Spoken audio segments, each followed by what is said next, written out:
Hello friends, आपका बहुत बहुत स्वागत है। आप लोग कैसे हैं? आशा है आप लोग बहुत ही अच्छे होंगे। तो चलिए फ्रेंड्स, आज से हम लोग जो है अरिहंत एनसीईआरटी एमसीक्यू बुक से जो है भारतीय इतिहास शुरू करने वाले हैं।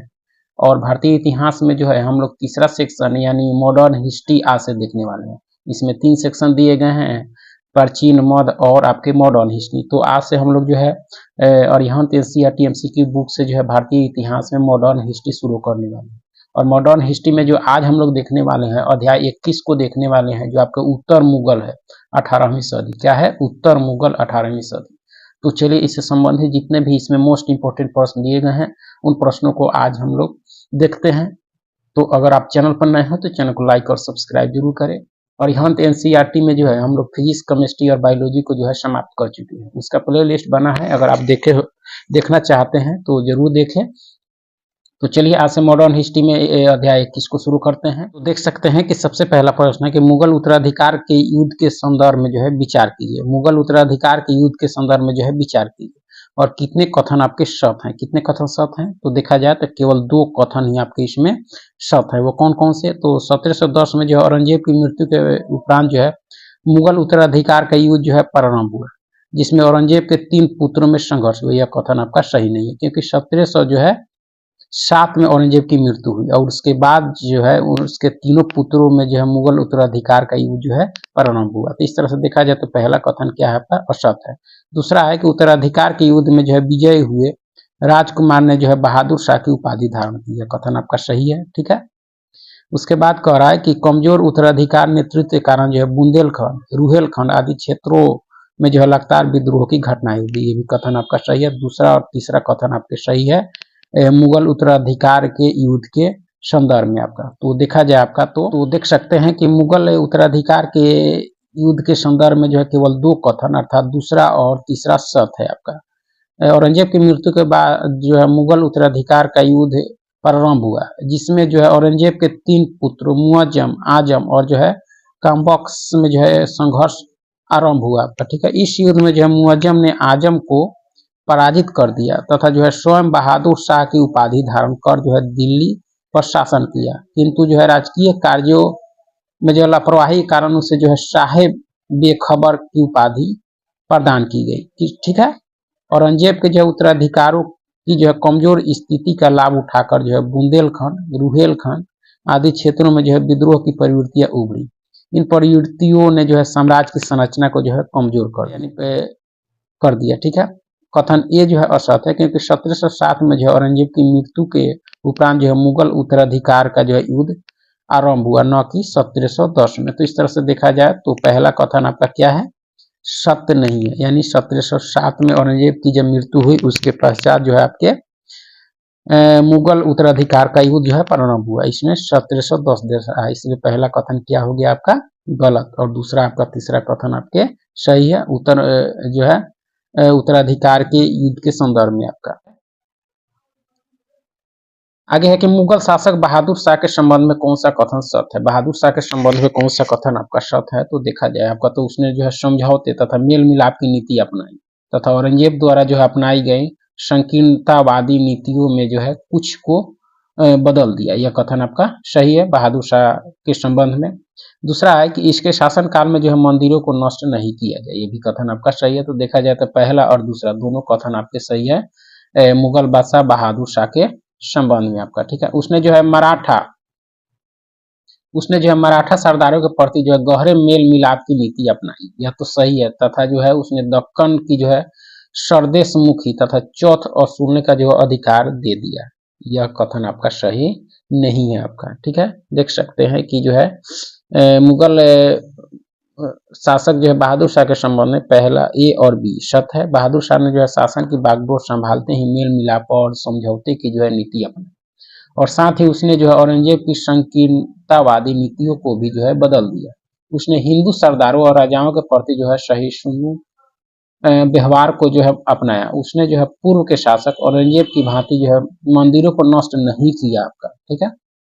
उसने मराठों के साथ जो है ऊपरी मेल मिलाप की नीति को जो है अपनाते हुए दक्कन की सरदेश मुखी वसूलने का अधिकार तो मराठों को दिया, परंतु चौथ का अधिकार नहीं दिया आपका। ठीक है। तो इसमें कह रहा था आपका कि सरदेश से मुखी तथा चौथ वसूलने का अधिकार दिया। सरदेश मुखी का दिया, लेकिन चौथ जो कर था उसको वसूलने का अधिकार नहीं दिया। इस तरह से देखा जाए तो चौथा कथन क्या आपका असत है, पहला, और दूसरा आपका सत है। किसके संबंध में? तो मुगल शासक बहादुर शाह के संबंध में आपका। ठीक है, आगे है कि निम्न में से कौन सा कथन जो है असत है? कौन सा कथन असत है? तो देखा जाए तो बहादुर शाह की मृत्यु के बाद हुए गृह युद्ध में उसका एक कम काबिल जो है बेटा जहांदर शाह जो है विजयी हुआ। यह कथन आपका सही है। ठीक है, जहांदर शाह को अपने समय के जो है सबसे शक्तिशाली सामंत जुल्फिकार खां का समर्थन प्राप्त है। ये भी कथन आपका सही है। और सत्य देखना है, जहांदर शाह के शासन काल में जो जजिया को पुनः प्रारंभ कर दिया गया। यह कथन आपका सही नहीं है। ठीक है,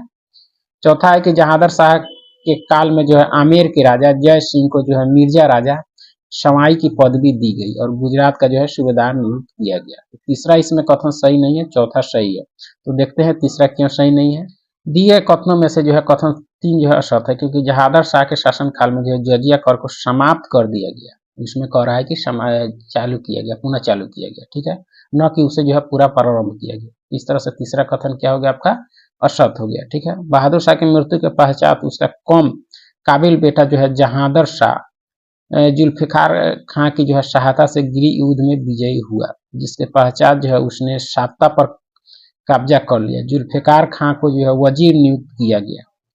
वस्तुतः शासन की बागडोर जो है वास्तविक रूप से उसी के हाथों में थी। उसने जो है अपनी स्थिति को मजबूत रखने हेतु जो है राजपूतों तथा मराठों के साथ जो है अपनी स्थिति को सुदृढ़ता प्रदान की। ठीक है, इसी क्रम में जो है आमेर के राजा जय सिंह को जो है मिर्जा राजा जमाई सिंह की जो है राजा जो है सवाई सिंह की पदवी दी गई। उन्हें जो है मालवा का सूबेदार नियुक्त कर दिया गया। ठीक है, इस तरह से कथन 3 जो है असत है आपके। इसके आगे है कि मोहम्मद शाह के संदर्भ में जो है निम्न कथनों पर विचार कीजिए। मोहम्मद शाह के संदर्भ में विचार कीजिए और कितने कथन आपके सत है।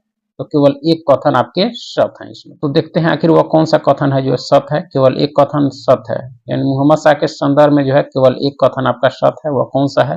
तो देख सकते हैं कि 1739 में जो अफगान आक्रमणकारी अहमद शाह अब्दाली द्वारा जो है उसके शासन काल में जो है उत्तर भारत में आक्रमण शुरू हुआ। यह गलत है, क्योंकि 1739 में जो अफगान आक्रमणकारी अहमद शाह अब्दाली नहीं आपके नादिर शाह का जो है आक्रमण हुआ था। तो इस तरह से पहला कथन आपका असत हो गया। दूसरा है कि मोहम्मद शाह तथा नादिर शाह के मध्य जो है करनाल का युद्ध हुआ था। यह कथन आपका सही है, तो केवल दूसरा कथन आपका सही है। तीसरा है कि मोहम्मद शाह के शासन काल की समाप्ति जो है 1750 ईस्वी में उसकी मृत्यु के साथ हुई। यह 1750 नहीं होगा, यहाँ 1748 होगा। उसकी मृत्यु जो हुई थी, मोहम्मद शाह की मृत्यु 1748 में, और मृत्यु के बाद साथ ही जो है क्या हुआ, जो है उस मोहम्मद शाह के शासन की समाप्ति हुई। तो इस तरह से देखा जाए तो पहला और तीसरा कथन क्या है आपका असत है। सिर्फ इसमें दूसरा कथन ही आपका सत है। ठीक है, देख सकते हैं कि मोहम्मद शाह के संदर्भ में केवल एक कथन अर्थात 2 जो है सत है। मोहम्मद शाह तथा अफगान आक्रमणकारी नादिर शाह के मध्य जो है 1739 में करनाल का युद्ध हुआ था। 1739 में करनाल का युद्ध हुआ था। ठीक है, नादिर शाह के आक्रमण का उद्देश्य जो है भारत की अपार धन संपदा को लूटना था। ठीक है, कथन 1 और कथन 3 जो है असत है। ठीक है, क्योंकि मोहम्मद शाह के समय जो है नादिर शाह द्वारा आक्रमण किया गया था। मोहम्मद शाह के समय जो है नादिर शाह का आक्रमण किया गया था, जबकि इसमें दे रहा था आपका कि अहमद शाह अब्दाली। इसलिए पहला कथन आपका गलत हो गया, किया गया था, न कि अहमद शाह अब्दाली द्वारा। मोहम्मद शाह की मृत्यु जो है 1748 में हुई थी। इसकी मृत्यु के पश्चात उसके जो है शासन का अंत हो गया। 1748 में हुई थी मोहम्मद शाह की मृत्यु, जबकि इसमें दे रहा है 1750। इसलिए तीसरा गलत हो गया, यानी पहला तीसरा गलत और दूसरा आपका कथन सही। ठीक है, आगे कि जहांदर शाह के संबंध में जो है निम्न कथनों पर विचार कीजिए और कितने कथन आपके सही हैं। जहांदर शाह के संबंध में जो है कितने कथन आपके सही हैं। तो देखा जाए तो केवल 2 कथन ही आपके सही हैं। 2 कथन आपके सही हैं। पहला है कि जहांदर शाह के समय शासन का जो है संचालन मुख्यतः जो है जुल्फिकार खां के हाथों में था, जिसने जो है शासन संचालन में जो है मराठा तथा राजपूतों के साथ जो मैत्रीपूर्ण नीति अपनाई। यह कथन सही आपका। जहांदर के काल में जो है सुलह नीति के अंतर्गत जो है संस्थागत ढांचे में जो है हिस्सेदार शक्तियों को शामिल किया गया था। ये भी कथन सही है। जहांदर शाह के संबंध में जो है पहला और दूसरा कथन आपका सही है। तीसरा है कि जुल्फिकार खान ने जो आर्थिक सुलह के तहत जो स्थानीय सरदारों की संतुष्टि के लिए जो है खुलकर जागीरें बांटी, यह कथन आपका सही नहीं है आपके, ठीक है। देख सकते हैं कि कथन 30 सही नहीं, क्योंकि जुल्फिकार खान ने जो है कमजोर अर्थव्यवस्था में जो है सुधार के लिए जागीर के बंटवारे को जो है सीमित कर दिया था, ठीक है। जागीर के बंटवारे को क्या किया था, सीमित कर दिया था, जबकि इसमें कह रहा है कि खुलकर जागीरें जो है बांटी, इसलिए तीसरा कथन क्या हो गया आपका, असत हो गया। पहला दूसरा सही, तीसरा आपका गलत, ठीक है। आगे के निम्नलिखित कथनों पर विचार कीजिए और उपयुक्त में से कितने कथन आपके सही हैं। तो सभी तीनों आपके कथन सही है कि मुगल अर्थव्यवस्था के पतन में जो है इजारेदारी व्यवस्था की भूमिका रही, यह सही है आपका। जहांदार शाह के काल में जो है इजारेदारी व्यवस्था का प्रारंभ हुआ, जो जो उत्तर मुगल में प्रचलित जो है ठेकेदारी व्यवस्था थी आपकी, ठीक है। यह व्यवस्था जो है टोडर माल की भू राजस्व व्यवस्था के समान थी। तो इसमें देखा जाए तो तीनों कथन आपका सही है कि मुगल अर्थव्यवस्था के पतन में जो है इजारेदारी की महत्व भूमिका थी। मुगल काल में जो है इजारेदार लगान के जो है ठेकेदारों को कहा जाता था। जहांदार शाह के काल में जो है इजारेदारी की व्यवस्था प्रारंभ हुआ, जो उत्तर मुगल काल में जो है प्रचलित ठेकेदारी व्यवस्था थी। जहांदार शाह के वजीर जो है जुल्फिकार खान ने इस व्यवस्था को प्रारंभ किया था। इसके अंतर्गत जो है इजारेदार और जो है बिचौलिए से जो है लगान वसूल कर सरकार को एक जो है निश्चित राशि देने हेतु जो है करारनामा किया गया, परंतु इजारेदारों के जो है मनमाने लगान वसूलने से जो है किसानों की उत्पीड़न बढ़ा। यह व्यवस्था जो है टोडरमल की भू राजस्व व्यवस्था की एक जो है समान थी आपका। तो देखा जाए तो इसमें सभी कथन आपके सही हैं, ठीक है। आगे के उत्तर मुगल काल में जो है राजा बनाने वाले यानी किंग मेकर की भूमिका में जो है सैयद बंधुओं में जो है शामिल थे। सैयद बंधुओं में शामिल कौन कौन थे आपके, तो अब्दुल्ला खां थे आपके, ठीक है। हुसैन अली खां थे, पहला और दूसरे थे आपके, ठीक है। उत्तर मुगल काल में राजा बनने वाले यानी किंग मेकर की भूमिका में जो है रहे सैयद बंधुओं में जो अब्दुल्ला खां और हुसैन खां जो है शामिल थे। फर्रुखसियर को जो है शासक बनाने में सैयद बंधुओं की जो है बड़ी भूमिका थी। फर्रुखसियर ने जो 1713 में जहांदार शाह को पराजित कर मुगल साम्राज्य की जो है सत्ता प्राप्त की थी, ठीक है। आगे एक निम्नलिखित को जो है कालानुक्रम में व्यवस्थित कीजिए और नीचे दिए गए कूट से जो है सही उत्तर का चयन करें। तो देखा जाए तो सबसे पहले कौन होगा, तो जहांदार शाह हो जाएगा, ठीक है। उसके बाद में मोहम्मद शाह का, उसके बाद जो है आपके अहमद शाह, उसके बाद में आलमगीर द्वितीय यानी ऑप्शन 2। देख सकते हैं उपरोक्त शासकों का जो सही कालानुक्रम जो देखा जाए तो जहांदार शाह का शासनकाल था आपके 1712 से 13 तक, वह जो है अल्पकाल के लिए मुगल साम्राज्य पर आसीन। मोहम्मद शाह का शासनकाल 1719 से 1748, ठीक है। इसके शासन काल में जो है 1739 में अफगानकारी जो है नादिर शाह ने दिल्ली को लूटा, ठीक है। वही अहमद शाह का देखा जाए तो 1748 से 1754 तक शासन। 1754 में जो है इमादुल मुल्क ने जो है अहमद शाह को अपदस्थ करके जो है आलमगीर द्वितीय को जो है मुगल शासक जो है नियुक्त किया आपका, ठीक है। आलमगीर द्वितीय का शासनकाल जो है 1754 से आपके 1759 ईस्वी के बीच था। वह जो है पूर्ववर्ती मुगल शासक जहांदार शाह का जो है 30 नवंबर जो है 1759 को उसकी जो है मृत्यु हो गई। तो इस तरह से कालानुक्रम देखा जाए तो ऑप्शन बी इसके सही उत्तर होंगे, ठीक है।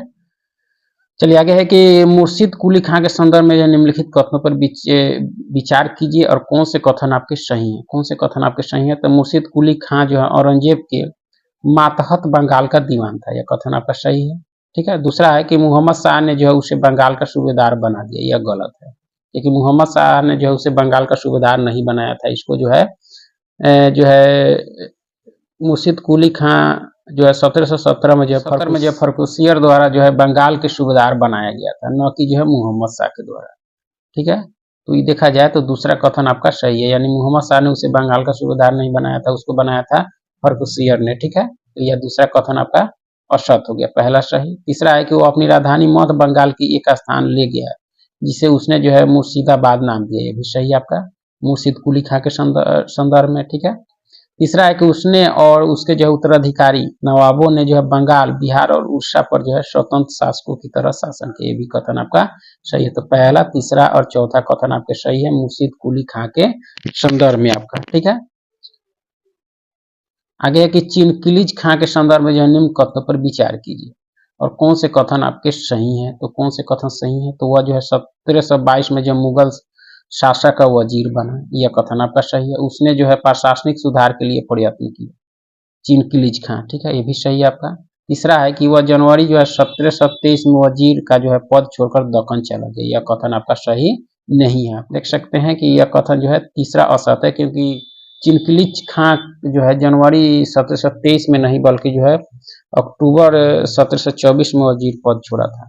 यह जो है सही नहीं, क्योंकि अक्टूबर जो है 1724 में जो है वजीर पद छोड़कर वह दक्कन चला गया, तो इस तरह से तीसरा सही नहीं है, ठीक है। उसका जाना जो है मुगल साम्राज्य से जो है निष्ठा और सद्गुणों के पलायन का प्रतीक था, ये भी कथन आपका सही है। किसके? चिनकिलीज खां के संबंध में आपका, ठीक है। चिनकिलीज खां के संदर्भ में जो है पहला, दूसरा, चौथा जो है सत्य है। चिनकिलीज खां जो है हैदराबाद रियासत का संस्थापक था, ठीक है। वह मुगल बादशाह मोहम्मद शाह का योग जो है योग वजीर था, ठीक है। वह 1722 में जो वजीर बना, उसने जो है पद संभालते ही प्रशासन में जो है सुधार हेतु महत्वपूर्ण प्रयास किए। मुगल साम्राज्य का जो वास्तविक बिखराव जो है चिनकिलीज खां, जिसे जो है निजाम उल मुल्क के रूप में भी जाना जाता है, के पश्चात ही जो है प्रारंभ हुआ। चिनकिलीज खां के जो है दक्कन जाने की प्रक्रिया को मुगल साम्राज्य से जो है निष्ठा और सद्गुणों के पलायन का जो है प्रतीक माना जाता है, ठीक है। कथन 3 असत्य है, क्योंकि चिनकिलीज खां जो है जनवरी 1723 में नहीं बल्कि अक्टूबर जो है 1724 में वजीर पद छोड़कर दक्कन चला गया था। इस तरह से देखा जाए तो आपका कौन सा तीसरा कथन आपका जो है तीसरा कथन आपका क्या है? असत्य है, बाकी सारे कथन इसमें सही है।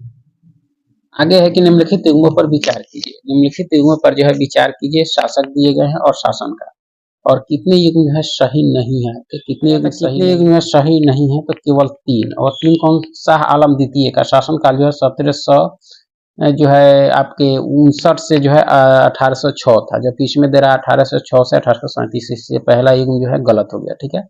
अकबर द्वितीय का जो काल था आपके 1806 से 1837 था, इस तरह था, ठीक है। लेकिन इसमें दे रहा है 1740 से 1720, तो इस तरह यह गलत हो गया। बहादुर शाह प्रथम का था 1707 से लेकर जो है आपके 1712 तक, जबकि इसमें 1759 से 1806 दे रहा है, इसलिए तीसरा भी गलत हो गया। हर्कसियर का जो था आपके 1713 से 1719, यह कथन यानी यह युग्म जो है सही सुमेलित है। तो देखा जाए तो केवल जो है चौथा युग्म जो है इसमें सही सुमेलित है, बाकी कोई भी युग्म जो है सही सुमेलित नहीं है आपका, ठीक है। आगे एक निम्नलिखित में से कौन सा जो है युग्म सही सुमेलित नहीं है? कौन सा युग्म जो है देखा जाए तो सही सुमेलित आपका नहीं है, तो आपका जो है यानी नादिर शाह का जो है उत्तरी भारत के मैदानों में प्रवेश, यह जो है सही है, यानी 1738-39, यह आपका सही है, ठीक है। उसके बाद जो है आपका कि नादिर शाह तथा मुगल सेना के मध्य जो है करनाल में युद्ध, यह जो है क्या आपका, तो ये भी सही है। मोहम्मद शाह के शासन का अंत 1750 नहीं होगा, यहाँ 1748 होगा, तो यह युग सही नहीं है। पानीपत का तीसरा युग जो है 1761 में हुआ था, यहाँ आपके 1556 में दे रहा है, ठीक है। यह आपके ये भी सही नहीं है, क्योंकि यह अहमद शाह अब्दाली और मराठों के बीच हुआ था आपके 1761 में। इस तरह से देखा जाए तो तीसरा और चौथा युग्म जो है सही सुमेलित नहीं है आपका। देख सकते हैं दिए गए युग्मों में से जो है केवल 3 और 4 ही सही सुमेलित है, क्योंकि मोहम्मद शाह की मृत्यु जो है 1748 में हुई थी। उसकी मृत्यु के साथ ही जो है इसके जो है शासन का अंत हो गया था। मोहम्मद शाह ने जो है 1720 में वसूल किए जाने वाले जो है जजिया कर को अंतिम रूप से प्रतिबंधित कर दिया था मोहम्मद शाह, ठीक है। पानीपत का तीसरा युद्ध जो है 1756 में नहीं बल्कि 1761 में मोहम्मद शाह अब्दाली और मराठों के बीच हुआ था। इस समय जो मुगल सम्राट शाह आलम द्वितीय था आपका, ठीक है। तो इस तरह से तीसरा और चौथा युग जो है सही सुमेलित आपका नहीं है। आगे है कि निम्न कथनों पर विचार कीजिए और ये जो है उपयुक्त जो है युगों में से कितने कथन आपके सही हैं, कितने कथन आपके सही हैं। तो देखा जाए तो कितने कथन आपके सही हैं, तो आपके केवल दो कथन ही जो है आपके सही हैं, ठीक है। और वह कौन कौन से हैं देखा जाए तो पहला कहता है करनाल के युद्ध में जो है मोहम्मद शाह को जो है नादिर शाह से हार का सामना करना पड़ा आपके 1739 में, यह कथन आपका सही है, ठीक है। दूसरा है कि नादिर शाह ने जो है दिल्ली पर अधिकार करके यहाँ के जो है नागरिकों के साथ सदव्यवहार प्रदर्शित किया, यह कथन आपका सही नहीं है, ठीक है। तीसरा है कि दिल्ली से वापस जाते समय जो है वह प्रसिद्ध कोहिनूर हीरा तथा शाहजहां का जो है रत्न जड़ित मयूर सिंहासन भी लूट ले गया। यह कथन आपका सही है। पहला और तीसरा कथन आपका सही है। ठीक है, उसने जो है मोहम्मद शाह को सिंधु नदी के पूर्व के जो है साम्राज्य के क्षेत्रों को उसे जो है देने के लिए बात की। यह कथन आपका सही नहीं है। तो देखा जाए तो केवल दो में जो है पहला और तीसरा कथन ही आपका सही है। ठीक है, आगे के कथन ए कि 1739 में जो ईरानी आक्रमणकारी नादिर शाह द्वारा जो है दिल्ली पर आक्रमण कर पंजाब के उपजाऊ क्षेत्र तक जो है साम्राज्य का विस्तार करना तथा जो है संपूर्ण भारतीय जो है महाद्वीप पर नियंत्रण को जो है सुनिश्चित करना था। यह कथन आपका क्या है? तो देखा जाए तो यह कथन आपका गलत है। क्या है? गलत है आपका। ठीक है, दूसरा कथन कहता है कि नादिर शाह के पश्चात जो है अहमद शाह अब्दाली ने भारत पर जो है 5 बार आक्रमण किया। यह कथन क्या है आपका? तो देखा जाए तो यह सही है आपका।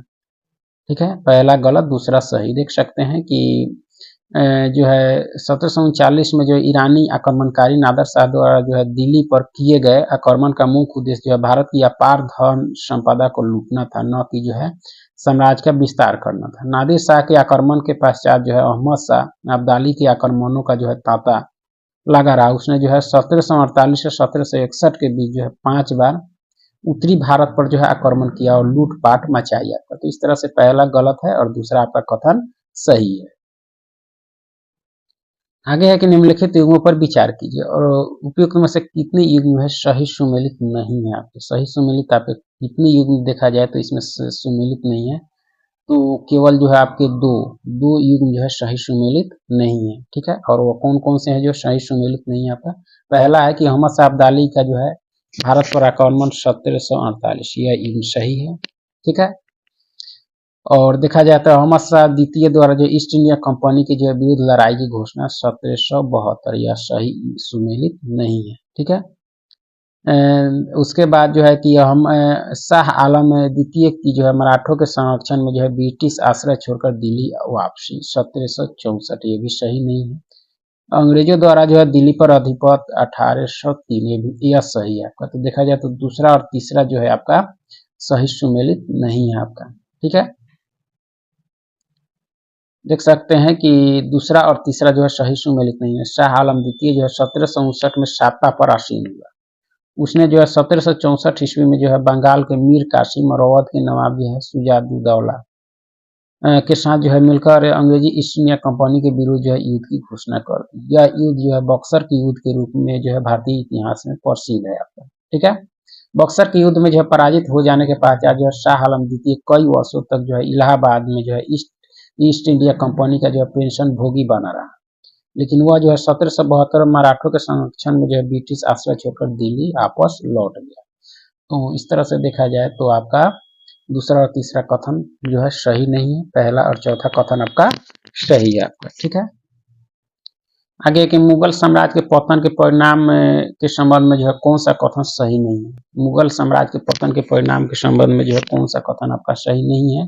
तो इसके परिणाम स्वरूप जो है अंग्रेजों के लिए भारत पर जो है नियंत्रण का मार्ग प्रशस्त हुआ, यह सही है आपका। मुगलों के पतन के पश्चात जो है अन्य भारतीय क्षेत्रीय शक्तियों ने जो है मुगल की विरासत का जो है दावा किया तथा इन जो है शक्तियों ने जो है मिलकर अंग्रेजों के लिए जो एक नई चुनौती पेश की, यह सही नहीं है आपका। ठीक है, मुगलों के पतन के पश्चात कोई ऐसी जो है शक्ति नहीं बची थी जो अंग्रेजों को कठिन जो चुनौती दे सके, यह कथन आपका सही है। मुगल साम्राज्य के पतन ने जो है शताब्दियों पुराने सामाजिक आर्थिक ढांचे की जो है स्थान पर एक जो है औपनिवेशिक ढांचा जो है स्थापित कर दिया, यह सही है। तो देखा जाए तो इसमें केवल दूसरा कथन जो आपका सत्य नहीं है मुगल साम्राज्य के पतन के परिणाम के संबंध में। ठीक है, आगे के मुगल साम्राज्य के पतन के परिणाम के संबंध में जो है दो यानी बी जो है सत्य नहीं है, क्योंकि मुगल साम्राज्य के पतन के पश्चात जो है भारतीय शक्तियों में जो है किसी भी क्षेत्रीय शक्ति ने जो मुगलों के विरासत का दावा नहीं किया, जिसके परिणाम स्वरूप जो अंग्रेजों को भारत में जो है सत्ता स्थापित करने हेतु किसी भी महत्वपूर्ण चुनौती का जो है सामना नहीं करना पड़ा।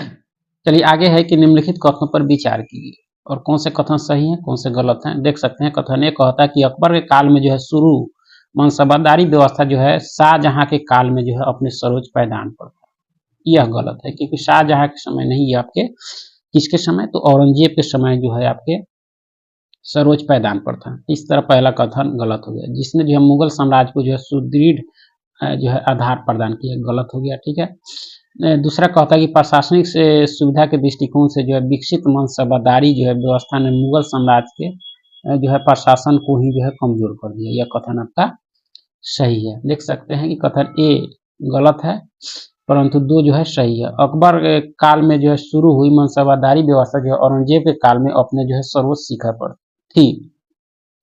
जहांगीर काल में जो है मनसबदारों की संख्या जो है 2069 थी, तथा जो है शाहजहां के काल में जो है यह संख्या बढ़कर जो है 8000 हो गई, जबकि औरंगजेब के काल में जो है मनसबदारों की संख्या जो 11450 थी, जो पूर्ववर्ती काल में जो है शासकों की जो अपेक्षा 5 गुनी थी आपकी, ठीक है। मनसबदारी व्यवस्था ने जो है मुगल प्रशासन को कमजोर कर दिया, जिससे जो है मुगल शासन का पतन जो है असंभावी हो गया। मनसबदारी व्यवस्था के कारण जो है केंद्रीय सत्ता कमजोर हो गई आपकी, ठीक है। तो इस तरह से पहला गलत है आपका कथन और दूसरा जो है आपका सही है, ठीक है। आगे है कि मुगल साम्राज्य के पतन के संबंध में जो है निम्नलिखित जो है कथनों पर विचार कीजिए और कौन से कथन आपके सही हैं। तो देखा जाए तो मुगल दरबार जो है सरदारों के बीच गुटबाजी और झगड़ों का केंद्र बन गया, यह सही है आपका। सूबेदार जो है स्वतंत्र आचरण करने लगे, ये भी सही है आपका। मराठों के आक्रमण जो है पश्चिमोत्तर सीमा प्रांतक होने लगे, यह कथन आपका सही नहीं है आपका, ठीक है। देख सकते हैं कि कथन 3 जो है असत्य है, क्योंकि मराठों का आक्रमण जो है दक्कन से लेकर जो है गंगा घाटी के मैदानों तक होने लगे थे, जहां तक मुगल शासक का क्षेत्र था आपका, ठीक है। जबकि इसमें कह रहा है आपका कि दक्कन तक, लेकिन गंगा घाटी के जो है मैदानों तक भी होने लगे थे। इस तरह से तीसरा क्या हो गया आपका कथन जो है आपका गलत हो गया, पहला दूसरा आपका सही। आगे के मुगल साम्राज्य के पतन में जो है निम्नलिखित में से किसने जो है महत्वपूर्ण भूमिका का निर्वहन किया था? किसने? तो मुगल साम्राज्य के पतन में जो है किसने महत्व निर्वहन किया था? तक जो है कुल कृषि भूमि क्षेत्र का विस्तार, ये भी नहीं, ये नहीं आपका जब्ती क्षेत्र का विस्तार, ये भी नहीं। कपास तथा नील उत्पादन में वृद्धि, ये भी नहीं। तो देखा जाए तो उपयुक्त में से कोई नहीं। प्रश्न में दिए गए सभी तत्व जो है मुगलकालीन व्यवस्था के विकास को जो है दर्शाते हैं, न कि मुगल साम्राज्य के पतन को, ठीक है। ये सभी जो है मुगल काल के विकास को दर्शाता है, न कि पतन को। मुगल साम्राज्य के जो है पतन का कारण आर्थिक व्यवस्था से जो है अधिक राजनीतिक अदूरदर्शिता से संबंधित है, ठीक है। आगे है कि मुगल साम्राज्य के पतन में जो है कि किन कारणों ने जो है महत्वपूर्ण भूमिका निभाई? मुगल साम्राज्य के पतन में जो है किन कारणों जो है महत्वपूर्ण भूमिका निभाई? तो देखा जाए तो खेतीहर समुदाय और जमींदार जो है क्रमशः समान जातियों, शूद्र और जो है ऊंची जातियों के थे, यह सही है आपका, ठीक है। अस्पृश्य जातियों को जो है भूमिहीन बना दिया गया, ये भी सही है। पहला और दूसरा जो है महत्वपूर्ण भूमिका निभाई मुगल समाज के पतन में, ठीक है। अस्पृश्य लोगों के जो है नए गांव बसाकर रहने लगे, अस्पृश्य लोग जो है नए गांव बसाकर रहने लगे, यह सही नहीं है। तो देखा जाए तो पहला और दूसरा आपके मुगल साम्राज्य के पतन में जो है महत्वपूर्ण भूमिका निभाई। देख सकते हैं कि कथन 3 जो असत्य है, क्योंकि मुगल काल में जो अस्पृश्य लोग जो है नए गांव बसाकर भूमि का जो है स्वामित्व प्राप्त करने में जो है असफल थे, अर्थात वे जो भूमिहीन बने रहे और मरे जो है पशुओं की खाल उतारने तथा जो है रस्सी बनाने जैसे कार्यों में ही लगे रहे, ठीक है। आगे है कि मुगल साम्राज्य के पतन के दौरान जो जमींदारों की स्थिति के संबंध में जो है निम्नलिखित कथनों पर विचार कीजिए और कौन से कथन आपके सही हैं। तो जमींदारों के प्रति जो है मुगलों की नीति जो है अंतर्विरोध पूर्ण थी, यह सही है आपका। उन्हें जो है साम्राज्य की आंतरिक स्थिरता के लिए जो है खतरा माना जा रहा था, ये भी सही है आपका। उन्हें जो है स्थानीय प्रशासन के कार्य से जो है जोड़ने की कोशिश की जा रही थी, ये भी सही है। तो देखा जाए तो मुगल साम्राज्य के पतन के दौरान जो जमींदारों की स्थिति के संदर्भ में जो है तीनों कथन आपका क्या है, सत्य है आपका, ठीक है। आगे की प्रशासनिक स्तर पर जो है सरदारों की गुट्टेबाजी से हुए मुगल साम्राज्य के जो है पतन को जो इतिहासकारों ने जो है कौन सा संकट कहा? कौन सा संकट कहा? तो जागीरदारी व्यवस्था का संकट कहा, जागीरदारी व्यवस्था का उसने संकट कहा आपका, ठीक है। मुगल साम्राज्य के प्रशासनिक स्तर पर जो है सरदारों के बीच जो है असंतोष और गुटबाजी से जो है उत्पन्न हुई स्थिति को जो है इतिहासकारों ने जो है जागीरदारी व्यवस्था के जो है संकट की संज्ञा दी। मुगल काल में जो है अधिक से अधिक धन प्राप्त करने की जो है आकांक्षा के फलस्वरूप जो है ग्रामीण साम्राज्य सहित जो है किसानों और जमींदारों का जो है अंतर्विरोध प्रत्यक्ष रूप से जो है दृष्टिगोचर होने लगा और स्थानीय स्तर पर जो है स्वतंत्र राज स्थापित करने के प्रयत्नों ने जो है इस संकटपूर्ण व्यवस्था में महत्वपूर्ण भूमिका निभाई है। ठीक है, आगे की जागीरदारी संकट जो है मुगल सत्ता के पतन के लिए जो है जिम्मेदार कारकों में से एक कारक था। किस इतिहासकार ने जो है जागीरदारी संकट को जो है मुगल पतन की व्याख्या में जो है शामिल किया? यह किया गया आपके किसके द्वारा? तो खाफी खां और सतीश चंद्रा के द्वारा आपका। ठीक है, आगे की मुगल साम्राज्य के पतन के संबंध में जो है औरंगजेब की नीतियों पर जो है विचार कीजिए।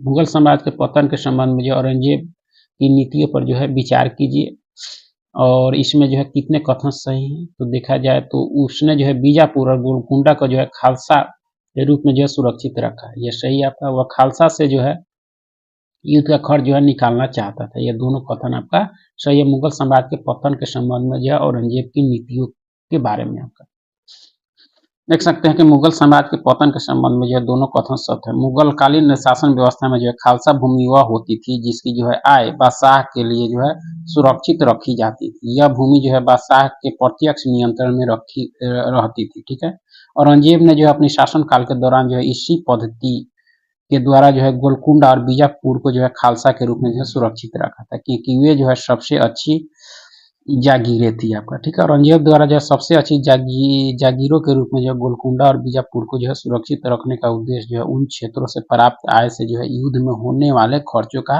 वहन करना था आपका। ठीक है, आगे है कि मुगल साम्राज्य के पतन में जो है महत्वपूर्ण भूमिका निभाने वाली जो है जागीर इस संबंध में जो है निम्नलिखित कथनों पर विचार कीजिए और कौन से कथन आपके सत्य हैं। तो औरंगजेब के काल में जो है जागीर की कमी की जो है समस्या विकराल हो गई, यह कथन आपका सही है। दूसरा कथन सही नहीं है कि औरंगजेब की दक्कन विजय ने जो है जागीर की समस्या को जो समाप्त कर दिया, कथन आपका सही नहीं है। पहला कथन ही सत्य है। देख सकते हैं दो कथन असत्य है क्योंकि औरंगजेब के दक्कन विजय के पश्चात जो है जागीरों इस समस्या का जो है समाधान नहीं निकला था आपका। ठीक है, जबकि इसमें कह रहा है कि समस्या को समाप्त कर दिया। ठीक है, इसलिए दूसरा कथन क्या हो गया आपका असत्य हो गया। आगे है कि निम्नलिखित में से कौन सा संगठन जो है मुगलों के अधीन विकसित सबसे महत्वपूर्ण जो है संस्थाओं में से एक था। निम्नलिखित में से कौन सा संगठन जो है मुगलों के अधीन विकसित सबसे महत्वपूर्ण संस्थाओं में से जो है एक था। तो देखा जाए तो उमरा संगठन, कौन सा? उमरा संगठन या सरदार तंत्र मुगलों के अधीन जो है विकसित सबसे महत्वपूर्ण संस्थाओं में से जो है एक था। मुगलों ने जो है उमरा संगठन धर्म या जो है नस्ल आधारित भेदभाव किए बिना जो है विकसित किया था। ठीक है, इस तंत्र में जो है मराठा, राजपूत, हिंदुस्तानी, अफगानी आदि जो है समुदाय के व्यक्तियों की जो है मनसा का अधिकार प्रदान किया गया था। इन समुदायों ने जो अपनी दायित्वों का जो सफलता पूर्वक निर्वहन किया था और समाज में जो है शांति व्यवस्था स्थापित करने में जो महत्वपूर्ण भूमिका निभाई थी। ठीक है, आगे है कि मुगल साम्राज्य के पतन में जो है सरदार संगठन की भूमिका के संदर्भ में जो है कौन सा कथन आपके सही नहीं है? कौन सा सही नहीं है? तो सरदार संगठन ने जो है राष्ट्र विरोधी कार्य किए। ठीक है, यह सही है आपका। सरदार संगठन जो है विभिन्न नस्लीय पहचान का था, ये भी सही है। सरदार संगठन का जो है राष्ट्रीय चरित्र उभर कर जो है सामने आ गया, यह सही आपका नहीं है। ठीक है, देख सकते हैं मुगल साम्राज्य के पतन में जो है सरदार संगठन की भूमिका के संबंध में जो है कथन 3 जो है सत्य नहीं है। लेकिन मुगल साम्राज्य के पतन में जो महत्वपूर्ण भूमिका निभाने वाले सरदार संगठन में जो है अलग अलग समुदायों, नस्लों और प्रजातियों के जो है लोगों के जो है शामिल होने के कारण जो है उनका कोई भी जो राष्ट्रीय चरित्र उभर कर सामने नहीं आया। ठीक है, जबकि इसमें कह रहा है कि उभर कर सामने आया, तीसरा गलत हो गया आपका। ठीक है, मुगल काल में जो है राष्ट्रीयता की भावना जो है आधुनिक समय से बिल्कुल जो है भिन्न थी। ये जो है उन मानकों के आधार पर जो है मुगल सरदारों ने राष्ट्र विरोधी कार्य किए थे आपके। ठीक है, तो इस तरह से तीसरा क्या हो गया आपका सही नहीं है, पहला और दूसरा आपका सही है। मुगल साम्राज्य के पतन में सरदार संगठन की भूमिका के संदर्भ में आपका। ठीक है, चलिए आगे है कि मुगल साम्राज्य के पतन में जो है प्रशासन की भूमिका के संदर्भ में जो है निम्नलिखित कथनों पर विचार कीजिए और कितने कथन सही हैं। तो इसमें केवल 2 कथन ही आपके सही हैं। पहला है कि मुगल शासन प्रणाली जो है अत्याधिक केंद्रीकृत थी, यह सही है आपका। सुयोग्य शासकों के अभाव में जो केंद्रीकृत प्रशासन में जो है बिखरा हुआ, यह सही है आपका। वजीरों ने जो है केंद्रीकृत सत्ता को संभाल लिया, यह सही नहीं है। तो देख सकते हैं कि मुगल साम्राज्य के पतन में जो है प्रशासन की भूमिका के संदर्भ में केवल 2 कथन अर्थात पहला और दूसरा शब्द है। मुगलों ने जो अपनी शासन प्रणाली में विभिन्न स्तरों पर जो है अंकुश और प्रति संतुलन की युक्ति लागू की थी। उन्होंने जो है विभिन्न नस्लों और धार्मिक समूहों को जो है ऐसा संतुलित रूप देने का प्रयास किया जिससे जो है अमीरों या जो है उनके समूहों की जो है महत्वाकांक्षाओं पर नियंत्रण रखा जा सके। ये जो है मुगल शासन प्रणाली जो अत्याधिक केंद्रीकृत थी आपकी, ठीक है। इस तरह से पहला सही कथन है। दूसरा है कि औरंगजेब की मृत्यु के पश्चात जो है आयोग और निर्बल उत्तराधिकारियों ने जो है जागीरदारी व्यवस्था पर आय संकट को जो है संभालने में जो है समुचित रूप से सफलता प्राप्त नहीं की, ठीक है। और परिणाम स्वरूप जो है प्रशासन तंत्र का ह्रास हुआ, ठीक है। तीसरा कथन आपका जो है असत है क्योंकि मुगल समाज की जो है बिखरती हुई केंद्रीकृत व्यवस्था को जो है वजीरों ने संभालने की कोशिश तो की परंतु वे जो है उसमें सफल नहीं हुए आपका, ठीक है। और दूसरा कथन सही होगा, वजीरों ने जो है केंद्रीकृत सत्ता को संभाल लिया, यह सही नहीं, असफल रहे, संभालने में जो है वे असफल रहे, ठीक है। आगे है कि निम्नलिखित कथनों पर विचार कीजिए और कितने कथन आपके सत्य हैं। तो केवल 2 कथन आपके सत्य हैं। और वह कौन कौन से कथन आपके सत्य हैं तो देख सकते हैं आगे। तो देख सकते हैं कि शिवाजी के नेतृत्व में जो है मराठा दक्कन में जो है बहुत शक्तिशाली हो गए, जिन्होंने मुगलों के जो है अधिकारों को चुनौती दी, कथन सही है आपका। दूसरा है कि राजपूताना संबंधों में जो है मारवाड़ के राज सिंहासन के मुद्दे पर जो है औरंगजेब के हस्तक्षेप ने जो है प्रतिकूल प्रभाव उत्पन्न किया, सही है आपका। 1687 में जो है बीजापुर और गोलकुंडा के दक्षिणी राज्यों का जो है मुगलों के अधीन होना मुगलों के जो है अस्थायित्व का आधार बना, यह कथन आपका सही नहीं है आपका, ठीक है। तो देख सकते हैं कि तीसरा कथन असत है क्योंकि 1687 में जो है बीजापुर और गोलकुंडा को जो है मुगल समाज में जोड़ दिया गया, किंतु औरंगजेब द्वारा जो है दक्कन में किया गया खर्च मुगल साम्राज्य के लिए एक जो है अपव्यय सिद्ध हुआ, जिसने जो है मुगल साम्राज्य में जो है अस्थिरता उत्पन्न कर दिया, ठीक है। तो इस तरह से देखा जाए तो तीसरा कथन क्या है आपका सही नहीं है, पहला और दूसरा कथन ही आपका सत्य है, ठीक है।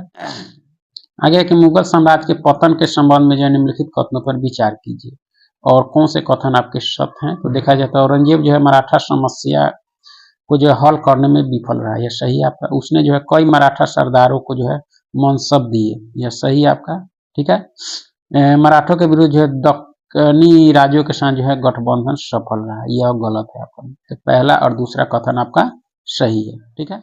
आगे एक निम्नलिखित कथनों पर विचार कीजिए। पहला कथन कहता है कि शाह आलम ने जो है सुदूर दक्षिण तक पहुंच बनाने के लिए जो औरंगजेब को बीजापुर और गोलकुंडा से जो है समझौता करने की सलाह दी थी, यह कथन क्या है आपका। तो देखा जाए तो ये आपका सही है। दूसरा है कि औरंगजेब ने जो है दक्षिण में विस्तार के लिए समझौते का दृष्टिकोण अपनाया, जिसने जो है उत्तर में राजपूत और दक्कन में जो है मराठा नीति को जो है संतुलित किया, यह सही आपका नहीं है। पहला सही है, दूसरा आपका सही नहीं है। देख सकते हैं कि पहला सही है परंतु जो है दूसरा गलत है। औरंगजेब के जो है ज्येष्ठ पुत्र जो है शाह आलम ने जो है यह परामर्श दिया था कि उसे जो है बीजापुर और गोलकुंडा के साथ जो है समझौता कर लेना चाहिए और जो है उसके कुछ प्रदेशों को जो है मुगल साम्राज्य में शामिल कर जो है शेष प्रदेशों को जो है अपने अधिकार क्षेत्र से बाहर रखना चाहिए आपका, ठीक है।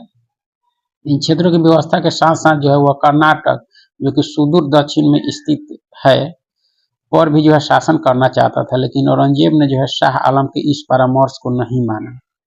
फलस्वरूप जो है मुगल प्रशासन को जो है विस्तार देने के क्रम ही जो है इस क्रम की जो है स्थितियां बिगड़ने लगी और मुगल सरदारों के साथ जो है राजस्व वसूली की समस्या भी उत्पन्न हो गई आपकी, ठीक है। तो इस तरह से इसलिए देखा जाए तो पहला कथन क्या है आपका सही है और दूसरा आपका सही नहीं है आपका, क्योंकि नीति को जो है संतुलित किया जबकि संतुलित नहीं किया आपका।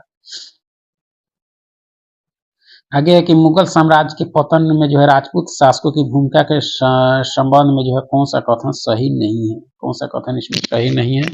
तो देखा जाए तो आपका मारवाड़ के साथ जो है मुगलों की अनबन हो गई थी, ठीक है, यह सही आपका। औरंगजेब ने जो है मेवाड़ को नष्ट कर दिया था, ये सही आपका सही नहीं है, उसको देखना है। दक्कन युद्ध में जो है राठौर राजपूतों ने जो औरंगजेब का साथ दिया, यह सही आपका नहीं है।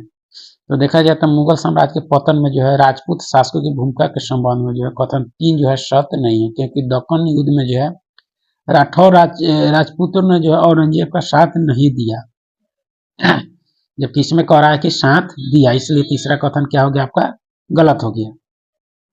आगे कि औरंगजेब की धार्मिक नीति ने जो है मुगल साम्राज्य को किस प्रकार जो है पतन की ओर अग्रसर किया, किस तरह किया, तो देखा जाए तो औरंगजेब का जो है दृष्टिकोण रूढ़िवादी था और उसने जो है इस्लामी कानून की जो है मर्यादाओं के अंदर रहने का प्रयास किया, यह ठीक सही है आपका। उसने जो अनेक अवसरों पर अपनी जो है गैर मुस्लिम प्रजा की भावनाओं का जो है आदर करने की विमुखता का जो है परिचय दिया। तो देखा जाए तो पहला और दूसरा जो है औरंगजेब की धार्मिक नीति ने जो है मुगल साम्राज्य को जो है पतन की ओर अग्रसर किया, इन दोनों कारणों से आपका ठीक है। आगे कि औरंगजेब द्वारा उठाए गए निम्नलिखित में से किन कदमों ने जो है मुगल साम्राज्य के पतन में जो है भूमिका निभाई, कौन से कदम, तो मंदिरों के प्रति जो है कड़ी नीति उसका कदम था, जजिया कर को जो है लागू करना ये भी था, इस्लामी कानून को वरीयता देना, ये सभी। तो देखा जाए तो औरंगजेब के इन सभी कारणों कदमों ने जो है मुगल साम्राज्य के पतन में जो है भूमिका निभाई आपका ठीक है। आगे है कि मुगल साम्राज्य के पतन में जो है औरंगजेब की भूमिका के संबंध में जो है निम्नलिखित कथनों पर विचार कीजिए और कौन से कथन आपके सत्य हैं। तो देखा जाए तो औरंगजेब जो है परिस्थितियों के हाथों का जो है खिलौना था, यह सही आपका। औरंगजेब जो है उन परिस्थितियों का जो है सृजन करता जो है स्वयं था, यह दोनों सही है आपका। तो देखा जाए तो मुगल साम्राज्य के पतन में जो है औरंगजेब की भूमिका के संदर्भ में दोनों कथन आपके क्या है सही है आपके। चलिए आगे है कि औरंगजेब की मृत्यु के पश्चात जो है उसके उत्तराधिकारों के समक्ष जो संकट उत्पन्न हुए उसके जो है प्रमुख कारण थे। पहला कारण कि सूबेदार का जो है सैन्य प्रशासन एवं राजस्व कार्यालय में जो है नियंत्रण का खत्म होना, यह गलत है।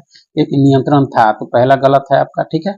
औरंगजेब का जो है दक्कन में लंबी लड़ाई लड़ते हुए जो है साम्राज्य के सैन्य और जो है वित्तीय संसाधनों का जो है बड़ी मात्रा में खर्च करना, यह कथन आपका प्रमुख कारण में से यह है आपका ठीक है।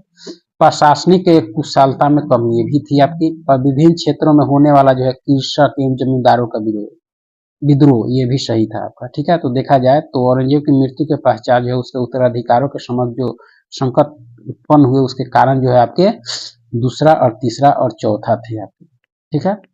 आगे है कि मुगल साम्राज्य के पतन के पश्चात जो है 3 प्रमुख राज्यों तथा जो है उनके संस्थापकों के संदर्भ में जो है कौन सा सही सुमेलित है, कौन सा सही सुमेलित है आपका। तो देखा जाए तो बंगाल का संस्थापक मुर्शिद कुली खां, यह सही सुमेलित है। हैदराबाद जो है निजाम उल मुल्क जो है आसफ जाह, यह भी सही है। अवध का जो है अजीजुद्दीन, यह सही नहीं है ठीक है।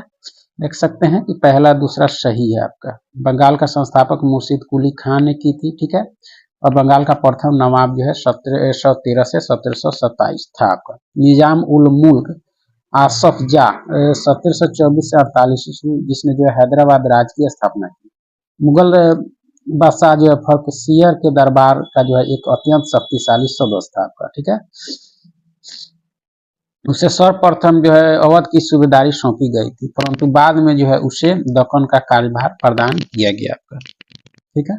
ये 3 सुमेलित नहीं, क्योंकि अवध नामक जो है स्वतंत्र राज्य की स्थापना जो है अजीजुद्दीन ने नहीं बल्कि जो आपके बुहरान उल्क जो है मुल्क सादत खान ने की थी। उसे जो है 1722 में जो अवध का सूबेदार नियुक्त किया गया था। तो इस तरह से देखा जाए तो तीसरा कथन आपका सही नहीं है, पहला और दूसरा युग्म सही है, तीसरा सही युग्म आपका नहीं है, क्योंकि